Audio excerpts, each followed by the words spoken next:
Bonjour et bienvenue sur ce nouveau tuto du blog Plop Couture. Je vous propose aujourd'hui de découvrir comment réaliser votre pochette à couvert. Donc c'est parti. On va commencer par couper les éléments dont on a besoin. Donc comme toujours, il vous faut un gabarit. Moi le mien a subi une petite transformation. Ma fille s'est amusée à le couper visiblement. Donc il vous faut un rectangle qui fasse 21 cm, je vérifie en même temps, voilà, 21 cm par, c'est vachement pratique, il faut que je le refasse le mien, donc 21 par 32 cm, donc voilà, vous faites votre rectangle, vous prenez votre premier tissu, vous positionnez votre rectangle dessus, donc on va en couper 3 de ces rectangles. C'est pour ça que c'est bien de prendre le temps de faire le gabarit. Hop.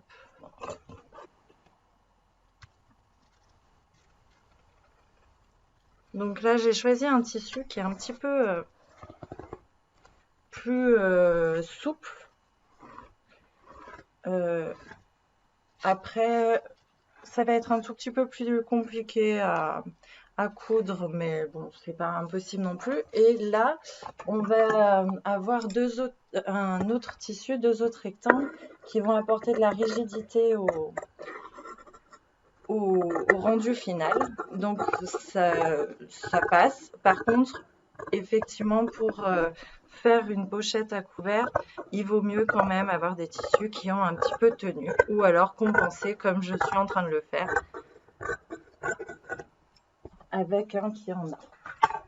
Donc voilà, j'ai coupé mon premier rectangle, je coupe le second, je vais utiliser le tissu ce coup-ci, histoire que ce soit plus simple pour moi, que mes petits bouts de carton découpés.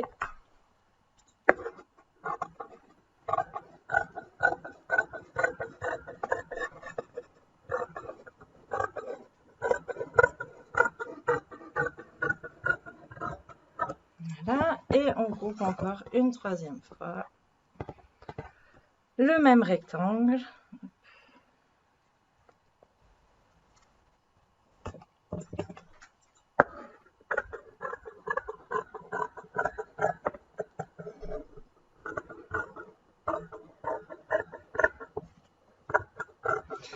Donc enfin, il vous faut une chute de tissu. Alors ça peut être soit une bande que vous avez déjà, soit vous le coupez sur un bord de tissu. Il faut que ça fasse à peu près 6 cm, 8 cm. C'est pas... Vous faites en fonction de ce que vous avez. Il ne faut pas que ce soit trop petit parce qu'il faudra quand même la plier. Vous verrez ensuite lorsqu'on va passer à la machine. Et en longueur, 60 cm, c'est suffisant. Pareil, vous faites en fonction de ce que vous avez. Donc, on passe à la machine à coudre. Alors, c'est parti. On va passer à la couture. On commence par prendre le petit ruban qui nous servira à fermer la pochette à couvert. On plie au bout, on casse à l'ongle. On fait pareil de l'autre côté. On casse à l'ongle. Après, alors ça, moi je prends un ruban de tissu. Vous pouvez très bien choisir une cordelette, un ruban déjà tout prêt. Vous faites comme vous préférez. Hop. Donc là, moi ensuite je plie au milieu. Je vais l'avoir fait un petit peu large quand même. Vaut mieux se contenter de 6 cm.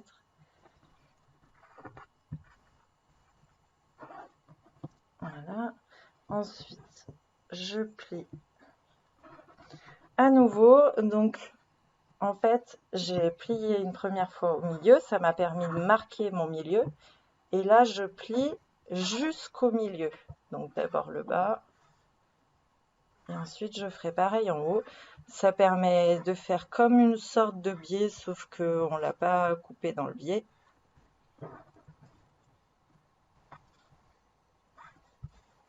Alors, pour faire ce petit ruban, vous avez toutes sortes de possibilités. Une tresse aussi, avec des chutes de tissu un peu fines.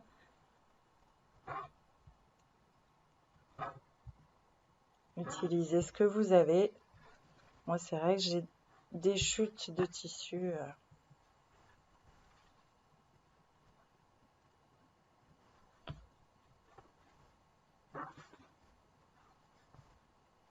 Voilà. Et ensuite, on replie sur la pliure du milieu pour pouvoir le coudre. Donc voilà, moi ce que je disais, il est un petit peu large. Du coup, une fois fini, ça va faire un petit peu large, mais c'est pas non plus dramatique. Et on passe sous la machine à coudre. On pique sur le bord, donc pas au bord du pied presseur. Fixez-vous un point pour que la piqûre soit à 2 mm du bord.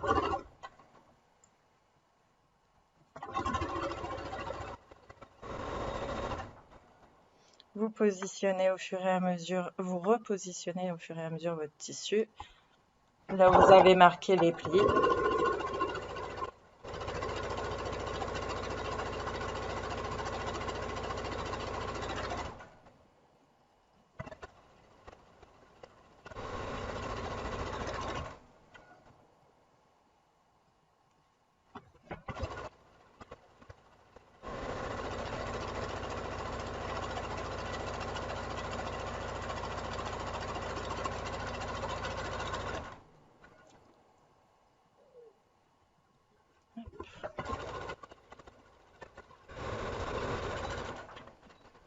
Voilà, notre ruban pour fermer la pochette à couvert est prêt. On coupe les petits fils.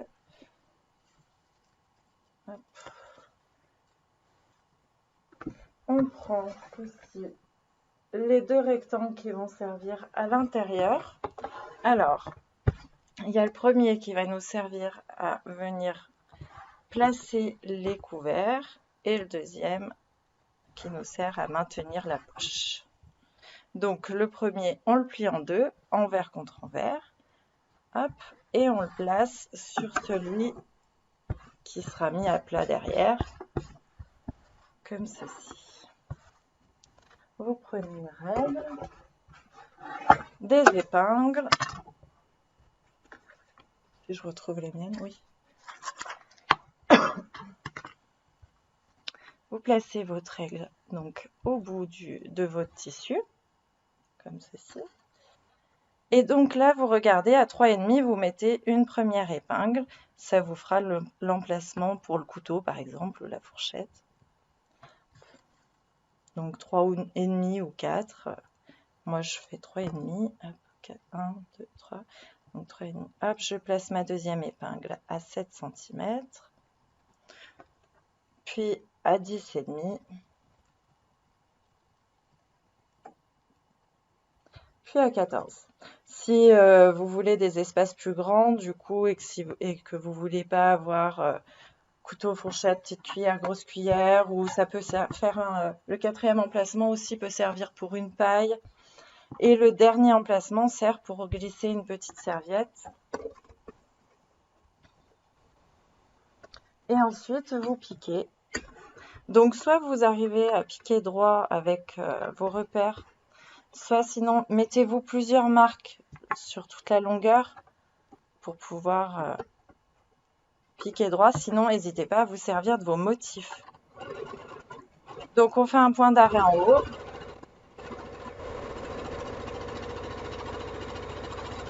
Et on pique sur toute la longueur. On fait pareil pour les 4. Hop, je vous montre quand même. On voit pas grand chose.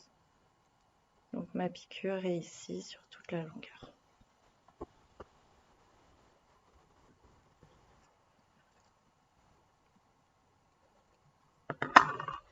Donc je fais ça. Hop.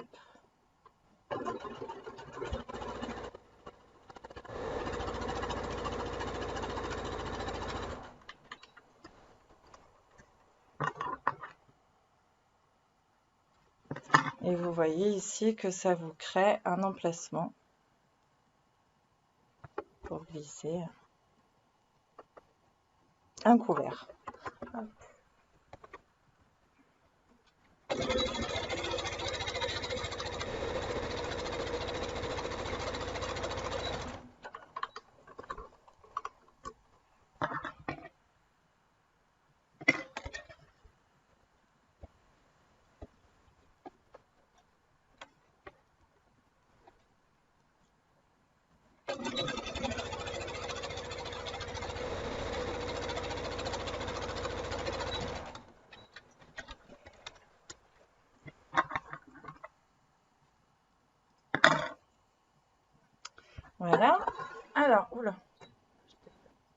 toute ma machine. Ensuite, je prends mon troisième rectangle que je viens placer envers contre envers sur celui qu'on vient de préparer. Donc en gros, je cache ce que je viens de faire. Voilà, je le mets en position. Et je place hop, mon petit ruban que je viens installer sur... Alors, ça vous crée, on va appeler ça une poche, la poche de tous les couverts. En haut de votre poche des couverts, vous fixez votre ruban. Donc à l'intérieur, je vous montrerai un peu mieux. Hop. Une fois les pinces.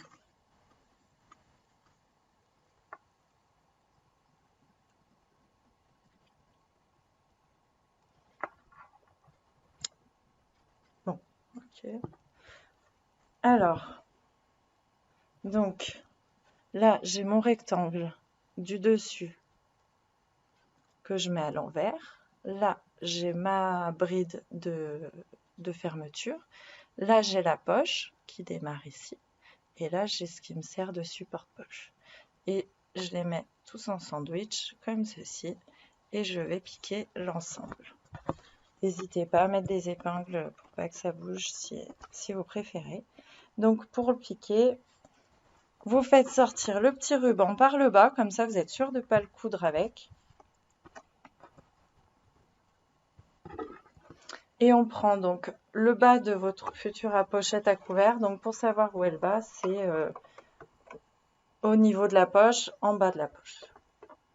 On va piquer, pas au début du bas, mais sur la fin. Voilà, j'essaie de faire qu'on voit. Vous voyez, je pique sur la fin, il doit rester. Tout ça, je ne le pique pas, tout ce qui est de l'autre côté, je le piquerai en revenant pour laisser une ouverture pour pouvoir la retourner. Donc je pique comme ceci sur tout le tour. Je vérifie que la bride qui est ici pour fermer est bien en place. Normalement, elle est maintenue par une épingle, il n'y a pas de raison de plus.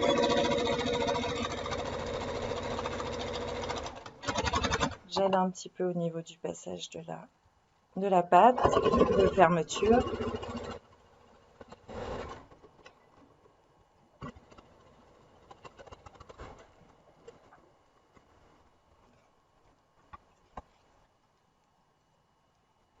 Ensuite, je fais pareil en haut. Donc, toujours pareil, je ne me suis pas arrêtée, je ne vais pas au bout. Je tourne à chaque fois pour piquer, comme on a fait pour les lentilles.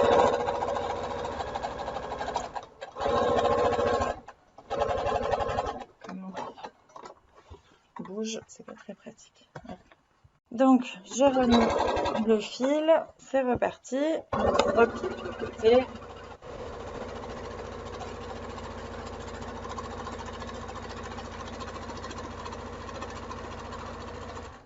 Hop.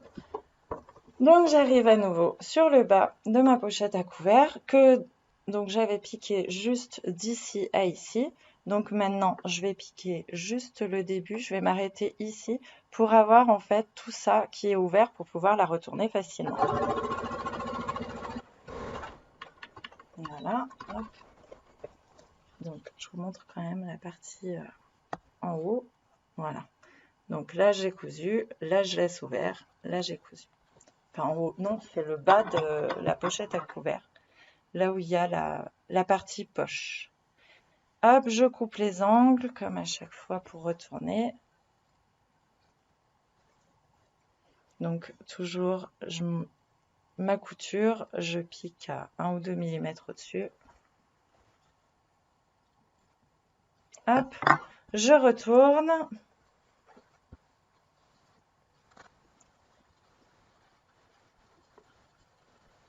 Voilà. Je prends mon ciseau pour bien pousser les angles à leur place.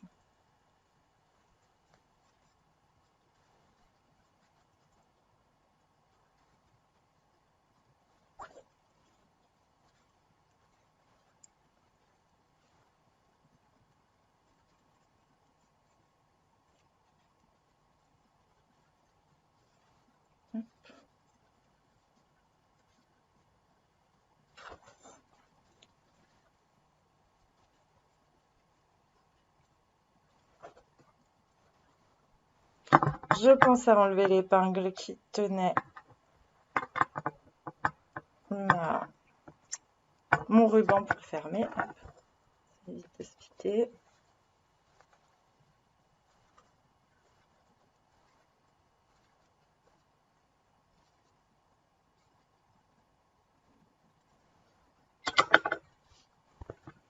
Voilà. Alors maintenant, je vais fermer le bas de ma pochette à couvert. Donc je rentre les valeurs de couture. Normalement, ça se positionne à peu près tout seul, sauf que comme moi j'ai choisi un tissu qui n'est pas du tout pratique,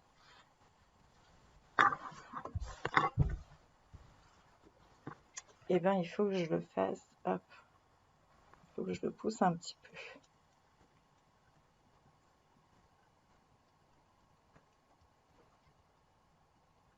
C'est un tissu type lange et du coup il est très souple, il s'étire très facilement. Voilà.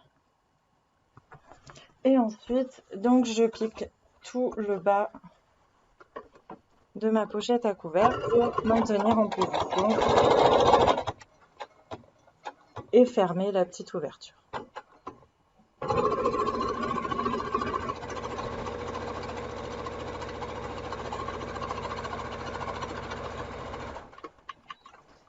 Voilà, votre pochette à couvert est terminée. Vous pouvez, si vous voulez, rajouter en haut de celle-ci, donc soit vous placez vos couverts dans les, on va placer un ciseau, hop, comme ceci. Et en fait, là vous voyez, c'est beaucoup trop haut. En fait, ça va nous servir de rabat pour éviter que vos couverts ne tombent. Voilà, comme ceci. Et du coup, donc vous laissez, il y a combien il doit y avoir 2 cm, c'est ça? Vous laissez 2 cm. Et si vous voulez, vous pouvez mettre des boutons de pression. Je vais vous montrer l'exemple. Hop. Vous pouvez mettre des boutons de pression pour maintenir justement ce rabat quand il y a les couverts, pour que si jamais une fois que votre pochette est fermée, quand vous faites ça, vos couverts ne tombent pas, ils sont maintenus grâce au rabat.